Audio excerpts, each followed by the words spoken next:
This is the Lock-Picking Lawyer. The lock I have for you today is a Chicago lock company padlock that has inside of it the Ace-2 7-pin tubular core.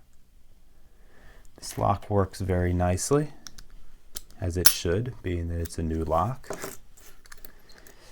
However, when I first picked it, I discovered there was something slightly different that you had to do from the Ace-2 cam locks that I picked a week or so ago. So I wanted to show you how to pick this. And after we're done, we're going to do two things. First, I am going to show you a design defect that I found in this lock that allows you to open it about as fast as you could if you had the key.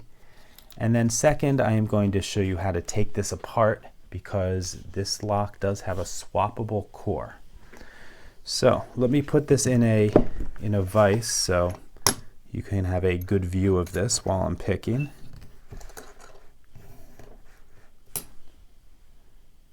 Okay, that should do it.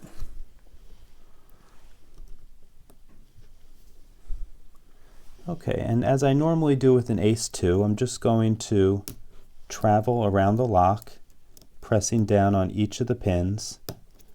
And usually it takes somewhere in the neighborhood of 3 trips around the lock to open something like this. Sometimes more, sometimes less. You just have to be patient. They're all standard pins, so you don't have to worry about dealing with security pins. Only thing you have to be a little bit concerned about is oversetting pins. However, even that is relatively difficult to do. Okay, there we go. We've got it picked, but it will not turn far enough to open the lock. And I explored why that was, and I discovered that you have to push on the center of the core, and then finally it will turn far enough for the core to open. And the same thing goes for relocking it. It'll turn a little bit, but not far enough to relock. I have to press down. I think I got past, and then it'll relock. I'm not sure if this is a design feature or an idiosyncrasy of this particular lock, but it's something you should be aware of if you think you might encounter this. Now, let's talk about the design defect. And this design defect is one that should be in no lock made later than the 1970s. We all know what that is, a padlock shim. And there's no reason a modern lock should be able to be opened with one of these, and certainly not one of them. Yet on this Chicago tubular lock, that's exactly what we are able to do. There we go. Just one locking lug. And if you look down in there, you can see that one lug is angled such that it's almost made for shimming. Really doesn't get any easier than that. That's unfortunate. There's really no excuse for that, Chicago. Okay, finally, let me show you how to take the core out of this.